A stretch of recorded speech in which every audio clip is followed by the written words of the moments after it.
khususnya anak-anak ibu kelas 11. Pada video pembelajaran sebelumnya, yang pertama, kedua, ketiga, dan keempat, itu tentang hidrokarbon. Nah, sekarang pada video pembelajaran kelima, ibu menjelaskan tentang bab baru, yaitu bab termokimia. Nah, apa itu termokimia? Termo itu panas, kimia. Nah, artinya di sini termokimia itu adalah salah satu cabang ilmu kimia yang mempelajari reaksi kimia hubungannya dengan panas. Hubungan antara reaksi kimia dengan panas, atau sering disebut, nanti kita sebut dengan entalpi. Nah, dengan panas nanti ada reaksi yang memerlukan panas, ada reaksi yang justru menghasilkan panas. Reaksinya bagaimana?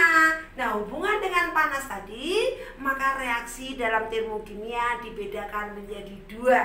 Yang pertama adalah reaksi eksoterm. Ini adalah reaksi di mana terjadi perpindahan kalor atau panas dari sistem ke lingkungan. Sistem itu dalam, lingkungan keluar. Jadi perpindahan panasnya nanti dari dalam keluar. Karena ini perpindahan panas dari dalam keluar, maka disinilah reaksi eksoterm, inilah reaksi yang menghasilkan, yang melepaskan ya kalor atau panas. Beda pada reaksi jenis yang kedua, yaitu reaksi endoterm. Reaksi endoterm itu adalah reaksi di mana terjadi perpindahan kalor dari lingkungan ke sistem. Dari lingkungan itu luar, dari luar ke dalam. Karena ini dari luar ke dalam, maka dalam reaksi ini reaksinya adalah memerlukan, membutuhkan, menyerap kalor. Tanpa adanya kalor, maka reaksi ini tidak dapat berlangsung. Itu ciri-ciri daripada reaksi endoterm, ya. Beda dengan ekso. Kalau ekso justru menghasilkan panas, ya.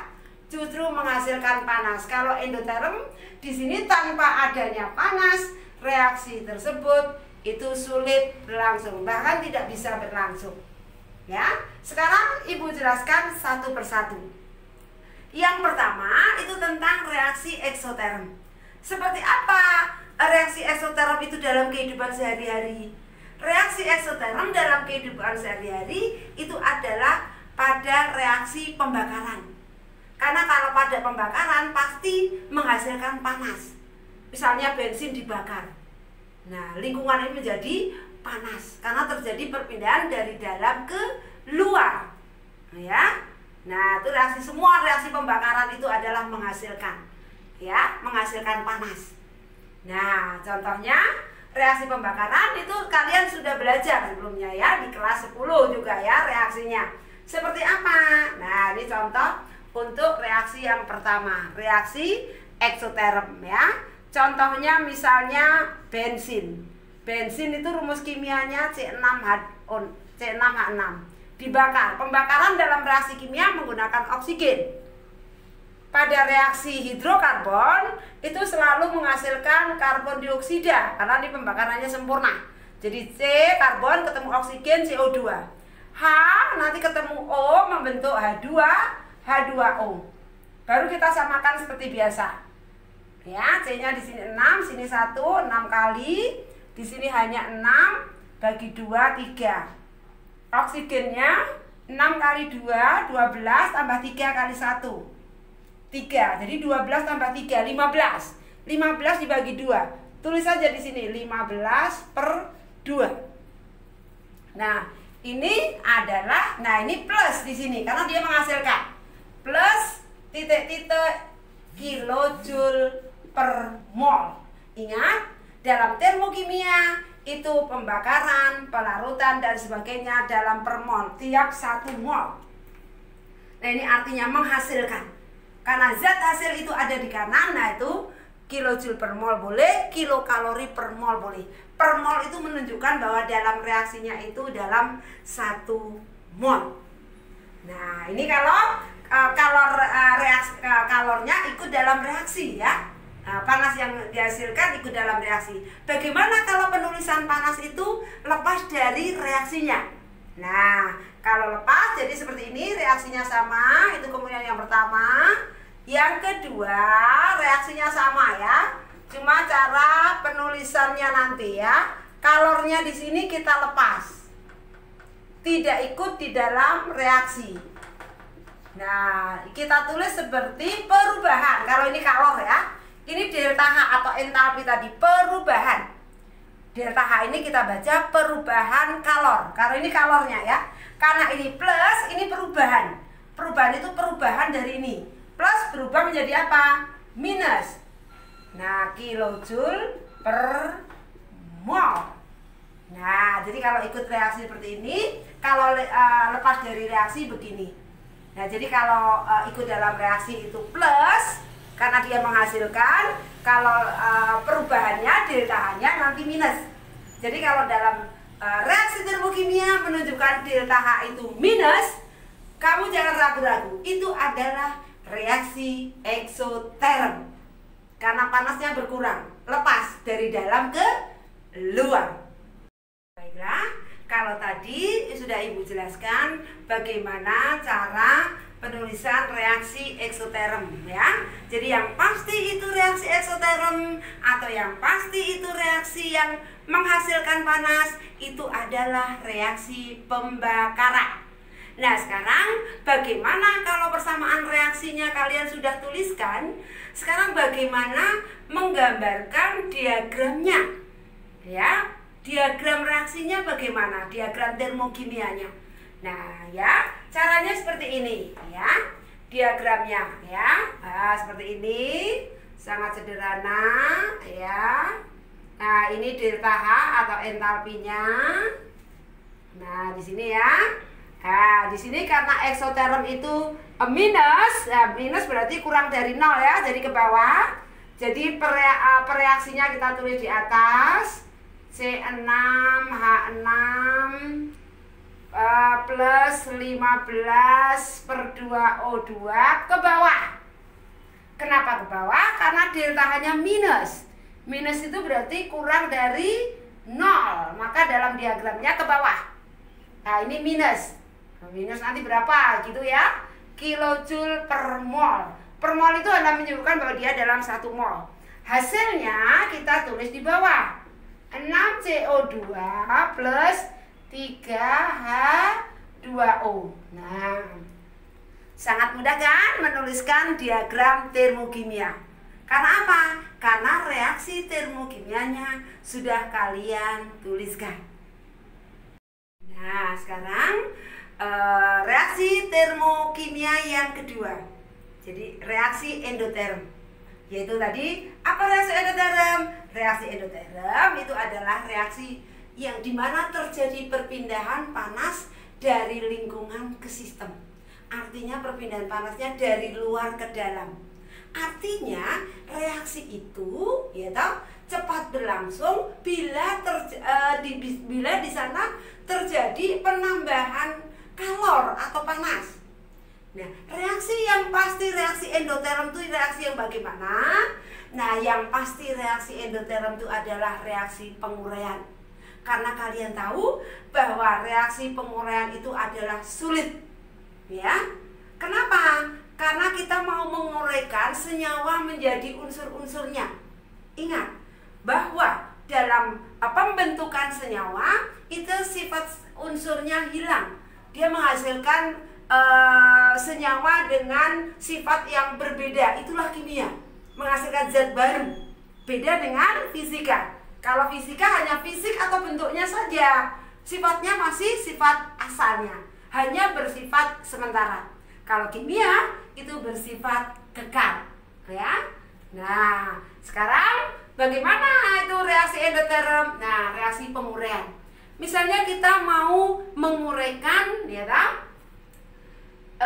Garam dapur NaCl. Ya, contohnya ya yang endoterm ya. NaCl kristal ini ya.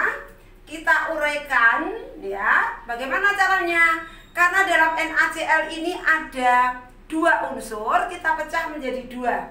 yaitu Na dan klorin. Ini kristal. Kalau kristal itu berarti padat, ya. Na, logam. Logam itu juga padat. Nah, ini gas, ya. Nah, yang gas, itu nanti harus pakai 2. Yang gas itu siapa? Ingat, dalam tabel periodik, ya, unsur dari sekian banyak unsur itu yang di alam dalam bentuk wujud gas hanya ada 7. Kalian harus hafal, ya. Siapa aja itu 7? Nah, 7 itu adalah hidrogen, fluorin, oksigen, nitrogen, klorin, bromin, iodin. Ingat ya, ini yang di alam dalam wujud gas. Jadi nanti kita harus gantoli angka 2 karena gas tidak bisa berdiri sendiri. Nah, ini pakai angka 2 kalau gas, ya. Nah, ingat ya, ada 7 ya. 2, 3, 4, 5, 6, 7. Nah, harus hafal, ya. Nah, selain 7 tadi berarti dia mampu berdiri sendiri. Nah, sekarang tinggal kita menyamakan. Kan sudah hafal ya, kenapa Na, kenapa ini Cl2 ya? Karena ini gas. Jadi kalau gas harus kita tempeli angka 2 di bawah. Karena dia kalau gas itu dalam bentuk molekul diatomik. Di itu artinya 2. Nah, sekarang kita nyamakan Na-nya sama 1, Cl-nya berapa ini? 1. Di sini ada berapa? 2. Berarti ini 1/2. Ingat, untuk menguraikan menjadi unsur-unsurnya ini tidak bisa tanpa penambahan kalor. Nah, jadi di sini sebelum menguraikan tadi berarti harus kita uraikan. Nah, ya. Jadi pada reaksi termokimia, karena tadi termokimia adalah perpindahan kalor dari lingkungan ke sistem, dan reaksi yang pasti itu reaksi endoterm adalah reaksi penguraian, dan kita tahu bahwa penguraian suatu senyawa itu sangat sulit, makanya di sini harus memerlukan kalor atau panas. Contohnya kalau kita mau menguraikan NaCl, kristal NaCl menjadi unsur-unsurnya yaitu Na yang logam dengan gas klorin. Nah, di sini sebelum menguraikan sini harus penambahan panas dulu. Nah, panasnya ini ya, kilojoule per mol boleh, dalam kilokalori per mol boleh. Per mol itu hanya menunjukkan ini 1 mol ya. Nah, ingat, tapi tidak lazim bahwa penulisan kalor itu ada di ruas kiri ya. Kalor yang terlibat itu kita tulis di ruas kanan. Nah, jadi nanti kita nuliskan ini poin yang pertama, yang kedua NaCl nanti akan terurai menjadi Na yang padat dengan klorin yang gas. Nah, di sini karena ini plus menambah, pindah ruas. Nah, pindah ke kanan berarti menjadi minus kilojoule per mol. Nah, ini. Ya. Nah, kenapa? Karena di sini ini ya kekurangan ya. Nah, kekurangan panas ya. Nah, jadi tanpa kekurangan panas, jadi harus menambah tadi ya. Ya. Nanti ya, jadi kalau endoterm itu kalau kalor yang terlibat dalam reaksi itu minus, ingat ya. Kalau nanti kita tulis dalam bentuk entalpi, ya. Nah, entalpi itu perubahan. Kalau kalornya min, berarti entalpinya plus kilojoule per mol. Nah, begini cara penulisan reaksi endoterm ya. Nah, sekarang bagaimana cara menuliskan diagram termokimia untuk reaksi endoterm? Seperti tadi ya, kita gambarkan diagramnya. Nah, gambarkan diagram, ini entalpinya. Karena ini plus, ya ta, plus berarti lebih dari 0, maka di sini reaksinya kita tulis di bawah NaCl tadi. Nah, ke atas. Kenapa ke atas? Karena plus. Nah, pilihannya tulis plus kilojoule per mol. Nah, hasilnya kita tulis di atas. Na plus setengah Cl2 gas. Nah, ini cara menuliskan persamaan termokimia. Ya. Nah, jadi nanti pada tatap muka kali ini Ibu cukupkan sampai di sini.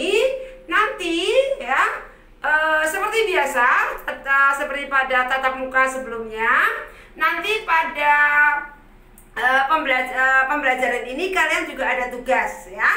Nah, seperti biasa tugasnya nanti kalian kerjakan ya, tidak mengerti bisa kalian tanyakan ya. Jangan khawatir ya. Ibu nanti akan menjawab pertanyaan kalian ya, yang mana kalian nanti belum jelas, baik itu di tatap muka ya, waktu kita pertemuan tatap muka online ya. Jadi ini nanti kalian catat di buku catatan, kalian pahami, yang nggak ngerti nanti tanyakan sebelum adanya tanya jawab atau kuis ya. Kalian harus menguasai dulu ya. Terus nanti ada juga tugas ya yang Ibu berikan, nanti kalian kerjakan ya. Karena ini baru tatap muka, mungkin nanti banyak kalian yang harus ekstra belajarnya ya. Jangan khawatir, tetap harus semangat ya. Walaupun pandemi ini ya, semangat kalian harus bagus ya. Ingat, kondisi kalian harus fit ya. Supaya apa? Supaya nanti kalian belajar dengan mudah. Oke? Cukup di sini dulu pertemuan kali ini. Sampai jumpa. Semangat!